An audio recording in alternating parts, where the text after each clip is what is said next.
نحمده ونصلي ونسلم على رسوله الكريم اما بعد فاعوذ باللہ من الشیطان الرجیم بسم اللہ الرحمن الرحیم اقرأ کتابک کفی بنفسک اليوم علیک حسیبا صدق اللہ العظیم ان اللہ وملائکتہ یصلون علی النبی یا ایہا الذین آمنوا صلوا علیہ وسلموا تسلیما الصلاۃ والسلام علیک یا سیدی یا رسول اللہ وعلی آلک واصحابک یا سیدی یا حبیب اللہ الصلاۃ والسلام علیک یا سیدی یا نبی اللہ وعلی آلک واصحابک یا سیدی یا نور اللہ۔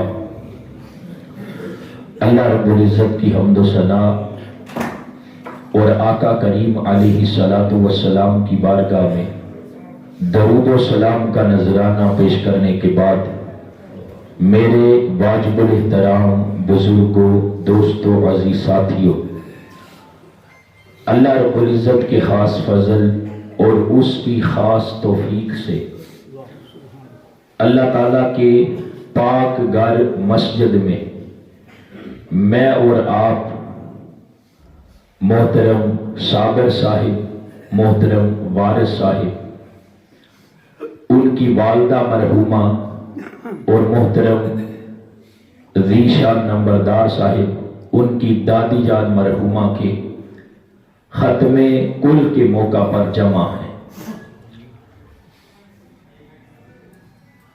چند باتیں، چونکہ ختم کل کی محفل ہے تو چند باتیں آپ کے سامنے اصلاح کے حوالے سے آپ کی گوش گزار کروں گا۔ دیکھیں، قرآن مجید کی جو آیت مبارکہ میں نے آپ کے سامنے تلاوت کی ہے، اس میں اللہ رب العزت نے یہ ارشاد فرمایا اقرأ کتابک کفی بنفسک اليوم علیک حسیبا۔ بندہ جب کل قیامت کے دن اللہ کی عدالت میں پیش ہوگا تو اللہ کی عدالت میں بندے نے جو کچھ بھی کیا ہے اس کے سارے نامہ اعمال کی جو ایک کتاب فرشتے تیار کر رہے ہیں، فرمایا قیامت کے دن اللہ تعالی اپنے بندے سے فرمائے گا اقرأ کتابک، یہ تیرے نامہ اعمال والی کتاب ہے، اس کو پڑھ لے اور آج تو اپنا حساب کرنے کے لیے خود ہی کافی ہے۔ فرمایا جائے گا اے بندے، یہ اپنی کتاب، اپنا نامہ اعمال یہ تو پڑھ لے اور اپنا حساب کرنے کے لیے تو آج خود ہی کافی ہے۔ یہ اللہ رب العزت کیوں ارشاد فرمائے گا؟ اس لیے کہ ہر انسان اپنی زندگی کے بارے میں جانتا ہے کہ اس نے دنیا میں کیا کچھ کیا ہے۔ ہر انسان اس چیز کی خبر رکھتا ہے اور ہر انسان جانتا ہے کہ وہ اس دنیا کی زندگی میں کیا کچھ کر رہا ہے۔ فرمایا اللہ رب العزت فرمائے گا یہ اے بندے، اپنا نامہ اعمال پڑھ اور اپنا حساب کرنے کے لیے آج تو اللہ کی عدالت میں خود ہی کافی ہے۔ اور پھر اس کے بعد اے بندہ خدا، اللہ کی عدالت میں دیکھیں، ایک ہے دنیا کی عدالت، دنیا کی عدالت میں بھی انصاف کے تقاضوں کو پورا کیا جاتا ہے، چونکہ دنیا ہے، ہو سکتا ہے کسی کو انصاف ملے یا نہ ملے، کوئی اثر رسوخ رکھنے والا ہو، کس کی آگے بات چیت ہو سکتا ہے وہ انصاف فیصلہ اپنے حق میں کروا لے۔ دنیا کی عدالت ہے نا، لیکن ایک عدالت عظمیٰ لگنے والی ہے، اللہ کی عدالت لگنے والی ہے، جہاں پر جو انصاف کے سارے تقاضے ہیں ان کو کس طرح پورا کیا جائے گا۔ فرمایا جب بندے سے اللہ رب العزت فرمائے گا نا یہ تیرا نامہ اعمال ہے، اس کو پڑھ، آج تو اپنا حساب کرنے کے لیے خود ہی کافی ہے، اور اس کے بعد اللہ کی عدالت میں گواہ ہوں گے۔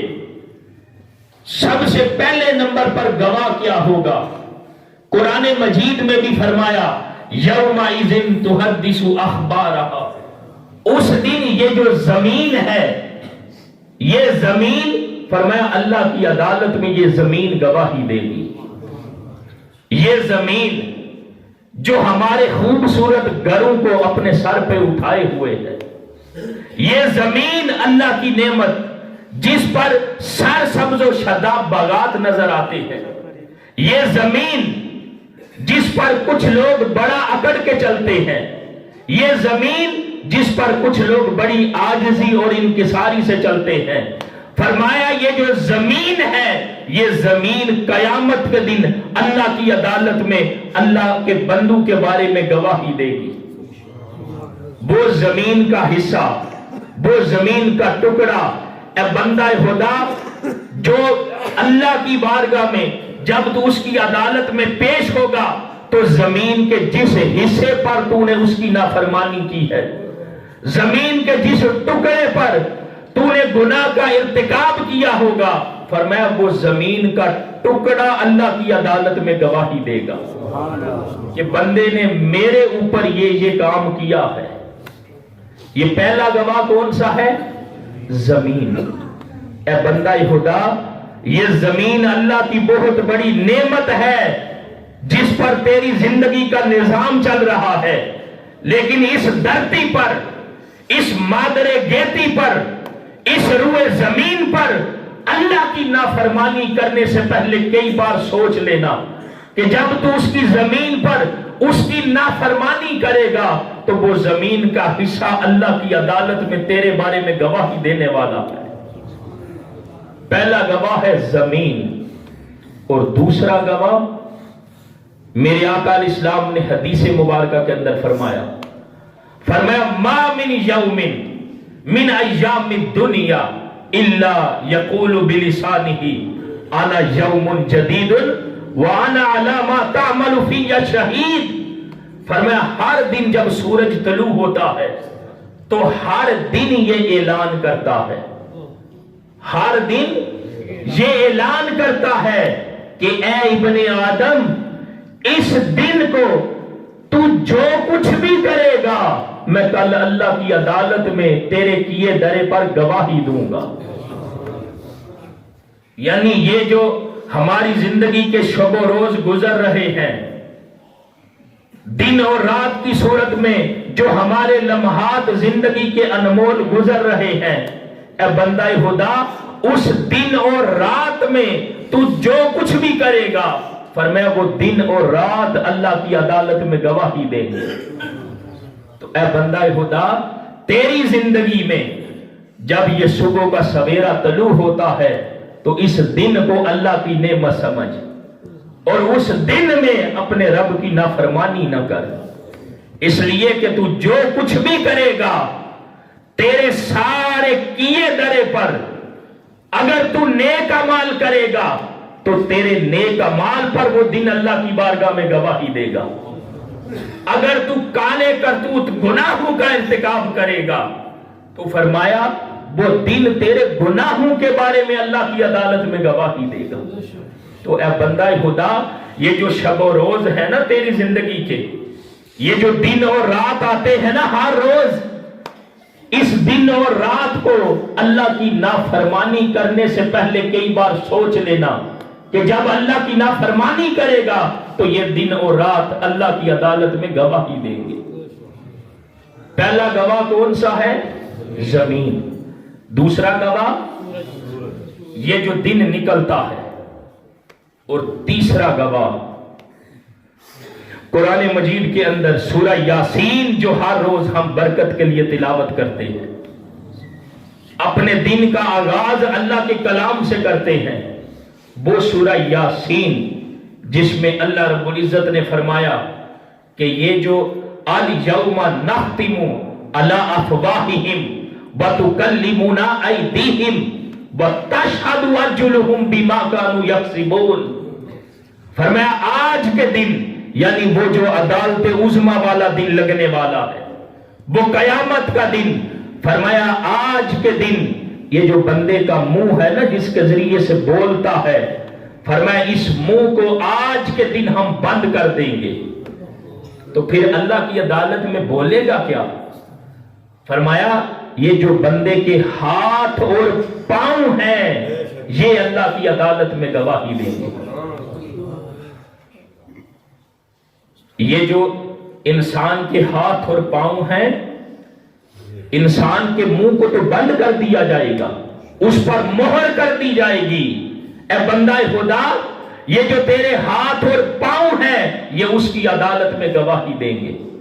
اور پھر قرآن مجید میں ایک مقام پر یہ بھی فرمایا، ہم نے تو کبھی قرآن مجید پڑھا نہیں نا اپنی ہدایت کے لیے، وہ اللہ کی کتاب جس سے ہمیں ہدایت اور رہنمائی ملنی ہے، جو بندہ خدا جب پڑھتا ہے تو یہ قرآن کی تعلیمات اس بندہ خدا کی زندگی میں ایک انقلاب برپا کر دیتی ہے۔ وہ قرآن اللہ کا کلام جب بندہ اس کو پڑھتا ہے تو بندے کو ہدایت اور رہنمائی ملتی ہے، لیکن جب بھی ہم پڑھتے ہیں اس کو اصالہ ثواب کے لیے پڑھتے ہیں، بخشش اور مغفرت کے لیے پڑھتے ہیں۔ قرآن کی تلاوت کریں اپنے عزیز و اقربا والدین کی بخشش اور مغفرت کے لیے بھی، لیکن اس سے بھی کئی گنا بڑھ کر ہم قرآن پڑھیں اسے ہدایت اور رہنمائی لینے کے لیے بھی، اس لیے کہ یہ کتاب ہے جس کے ذریعے سے ہمیں ہدایت اور رہنمائی نصیب ہونی ہے۔ اب اسی قرآن میں اللہ رب العزت نے کیا فرمایا؟ یہ جو ہمارا سر تپا، یہ جو سراپا ہے، سر سے لے کر پاؤں تک یہ جو ہمارا سارا جسم ہے، فرمایا شاہد علیہم سمعہم وابصارہم وجلودہم بما کانوا یعملون۔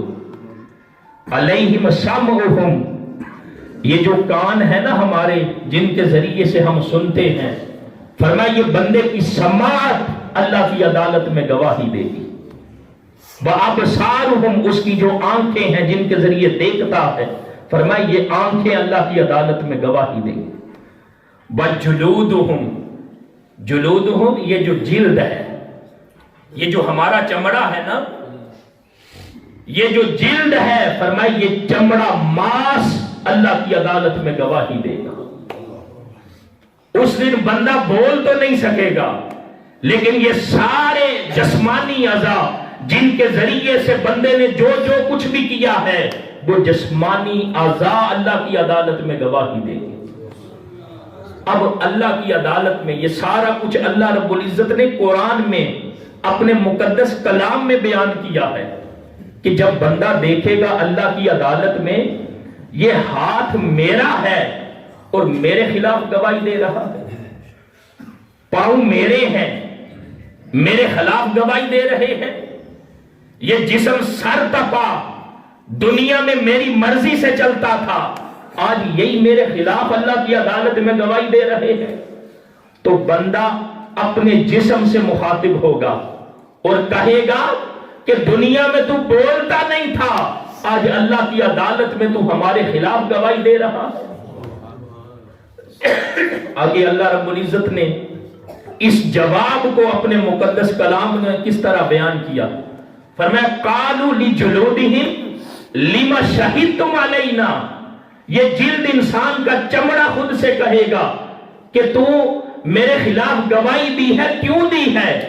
آگے سے یہ سارا جسم بولے گا، جسمانی اعضاء بولیں گے، قالوا لجلودہم لما شہدتم علینا قالوا انطقنا اللہ الذی انطق کل شیء، جسمانی اعضاء بولیں گے کہ آج اللہ کی عدالت میں ہم اس لیے بول رہے ہیں اور ہمیں اس رب نے بولنا سکھایا ہے جو ساری کائنات کو قوت گویائی بولنے کی طاقت عطا کرتا ہے۔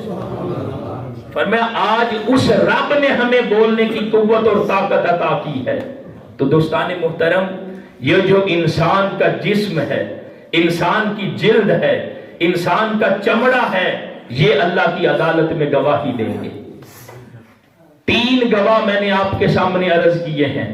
پہلا گواہ زمین، دوسرا گواہ وہ دن جو نکلتا ہے، اور تیسرا گواہ یہ انسان کا جسم۔ اب چوتھا گواہ سنیے، اللہ رب العزت فرمائے گا میرے بندے تو نے جو کچھ بھی کیا ہے تیرے سارے کیے درے پر میں خود رب گواہ۔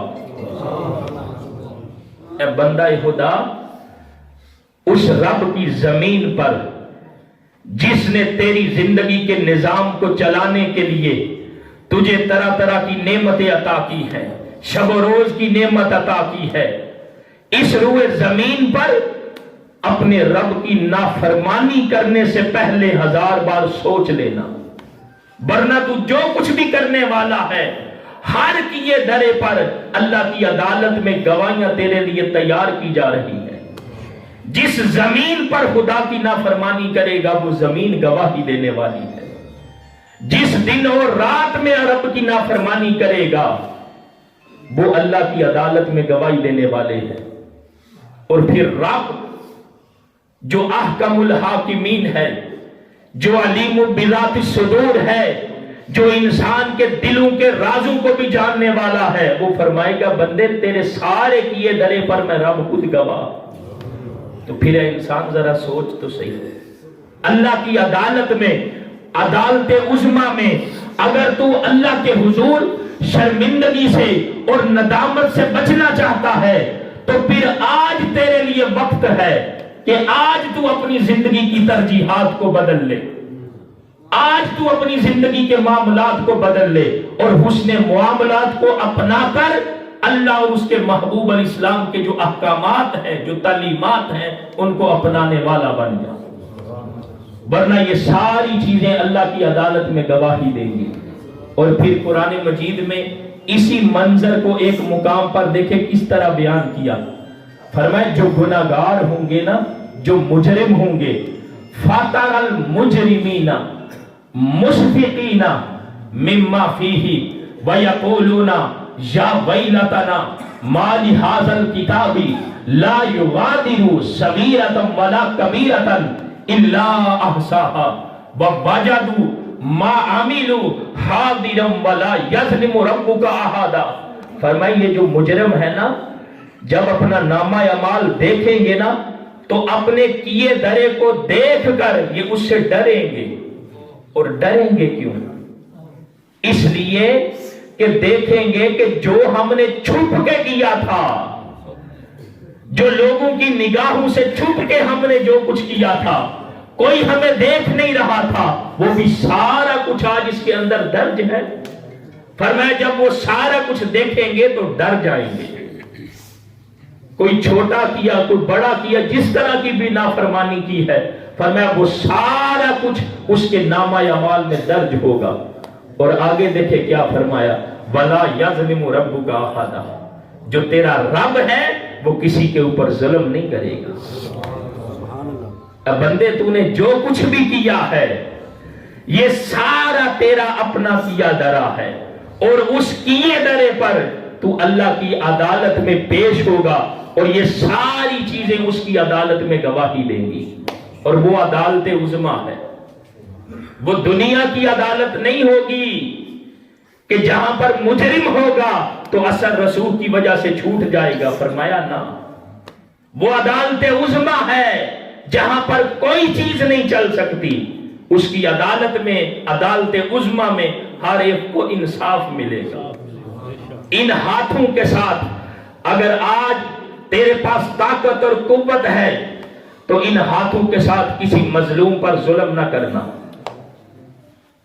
ان ہاتھوں کے ساتھ کسی غریب کی حق تلفی نہ کرنا، کسی کمزور پر اپنا ہاتھ نہ اٹھانا۔ اگر آج تو ہاتھ اٹھا سکتا ہے تو یاد رکھ اللہ کی عدالت میں جب یہ تیرا ہاتھ تیرے بارے میں گواہی دے گا کہ مولا اس نے میرے ہاتھوں کے ساتھ مظلوم پر ظلم کیا تھا، غریب پر ظلم کیا تھا، تو پھر تو اللہ کی عدالت میں شرمندہ ہوگا۔ اگر اس ندامت سے اور شرمندگی سے بچنا چاہتا ہے تو پھر اپنے سارے سر تپا اپنے جسمانی اعضاء کے ساتھ تو اللہ رب العزت کا فرما بردار بندہ بن جا، خود کو رب کی نافرمانی سے بچا لے، اللہ کی حکم عدولی سے بچا لے۔ اس لیے جب اس کی عدالت میں پیش ہوگا تو سرخرو اور کامیاب ہو جائے گا۔ تو دوستان محترم، گزارش صرف یہ ہے، گزارش یہ ہے کہ اللہ کا فرما بردار جو بندہ ہوتا ہے، جو اللہ کا فرما بردار بندہ بنتا ہے نا، اس کی زندگی پھر اپنی مرضی سے نہیں گزرتی، اس کی زندگی پھر اللہ کی مرضی سے گزرتی ہے۔ ذرا تصور کریں، کوئی ایسا بندہ ہے جو کہے میں دنیا میں اپنی مرضی سے آیا ہوں؟ کوئی بندہ ایسا ہے جو یہ کہے کہ میں دنیا میں اپنی مرضی سے آیا ہوں؟ کوئی نہیں کہہ سکتا۔ کیوں؟ کس کی مرضی سے آئے ہیں؟ اللہ کی مرضی سے۔ اچھا، آئے سارے ہم دنیا میں اللہ کی مرضی سے۔ جب بندہ دنیا سے جاتا ہے، کوئی ایسا بندہ ہے جو کہے میں اپنی مرضی سے جاؤں گا؟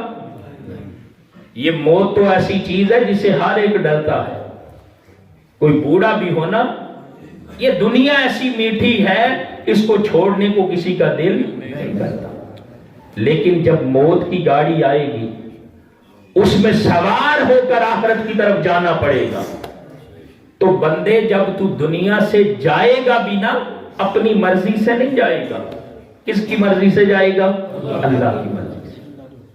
اب چھوٹی سی بات ہے، ہم دنیا میں آئے بھی اللہ کی مرضی سے اور جائیں گے بھی اللہ کی مرضی سے، تو اے بندہ خدا، پھر جو ساری زندگی ہے اس زندگی کو بھی گزارنے والا بن جا۔ کس کی مرضی سے؟ اللہ کی مرضی سے۔ جو اللہ کا فرما بردار اور تابعدار بندہ بنتا ہے، پھر زندگی اپنی مرضی سے نہیں گزارتا، وہ اپنی زندگی کے شب و روز اللہ کی طرف سے امانت سمجھ کر اس میں خیانت نہیں کرتا، پھر اس کی مرضی سے گزارتا۔ ہمارے پاس اگر کوئی چیز سب سے بڑی نعمت ہے تو وہ کون سی ہے؟ یہ زندگی ہے نا۔ اگر زندگی ہے تو بندہ پھر ساری نعمتوں سے فائدہ اٹھا سکتا ہے، اگر زندگی نہیں تو پھر کسی نعمت سے بندہ کوئی فائدہ اٹھا سکتا ہے؟ تو جو اللہ نے زندگی دی ہے، اس زندگی کو انمول سمجھے، اس زندگی کو اللہ رب العزت کی طرف سے عطا کردہ تحفہ سمجھے، اور پھر اس زندگی کو اپنی مرضی سے نہیں، رب کی مرضی سے، یعنی اپنی زندگی من چاہی۔ یہ جو ہمارا من ہے نا، اس میں تو الٹی سیدھی خواہشات ہوتی ہیں۔ اے بندے، تو من چاہی زندگی نہ گزار، بلکہ تو رب چاہی زندگی گزار۔ جب تو رب چاہی زندگی گزارے گا تو پھر تو دنیا میں بھی سرخرو ہوگا اور اللہ کی عدالت میں بھی سرخرو ہوگا۔ اگر آج یہ ایک ماں کا حتم کل ہے نا، اگر آج کوئی نوجوان اپنے بوڑھے والدین پر ہاتھ اٹھائے، ان کو برا بلا کہے، ان کو تکلیف دے، وہ ماں باپ جو اولاد کے لیے اس دنیا میں آنے کا ذریعہ بنے ہیں، ہمارا وجود خود نہیں آیا، ماں باپ ایک ذریعہ بنے ہیں، وسیلہ بنے ہیں، تو اے بندے، جن والدین کے وسیلے سے تجھے دنیا کی زندگی ملی ہے، اپنے ان ماں باپ کا ادب و احترام کرنے والا بن۔ اور خوش نصیب ہیں وہ لوگ جو اپنے ماں باپ کا ادب و احترام کرتے ہیں، اور ادب و احترام کر کے اس دنیا میں ہی خود کے لیے جنت کو حاصل کر لیتے ہیں۔ اس لیے کہ بوڑھے ماں باپ انسان کے لیے دنیا میں جنت ہیں۔ جو ان کا ادب و احترام کرتا ہے، ان کے حقوق پورے کرتا ہے، وہ بندہ دنیا میں ہی خود کے لیے جنت کو حاصل کر لیتا، اور وہ خوش نصیب ہے وہ اولاد جو اپنے بوڑھے والدین کا ادب و احترام کرتے ہیں۔ اللہ رب العزت کی بارگاہ میں دعا ہے کہ اللہ تعالی محترم وارث صاحب اور صابر صاحب ان کی والدہ مرحومہ کی کامل بخشش اور مغفرت فرمائے، اور آج کے اس پروگرام کو ہم سب کے لیے ذریعہ نجات بنائے، اور ہماری زندگی کو، ہماری زندگی کی ترجیحات کو اللہ رب العزت ہم سب کو تبدیل کرنے کی توفیق عطا فرمائے۔ ہماری زندگی سے اللہ رب العزت اپنی نافرمانی جو ہے ہماری زندگی سے وہ نکال دے، اور ہم سب کو اللہ تعالیٰ اپنا فرما بردار بندہ بنائے۔ وَمَا عَلَيْنَا إِلَّا الْبَلَاغُ الْمُبِينُ۔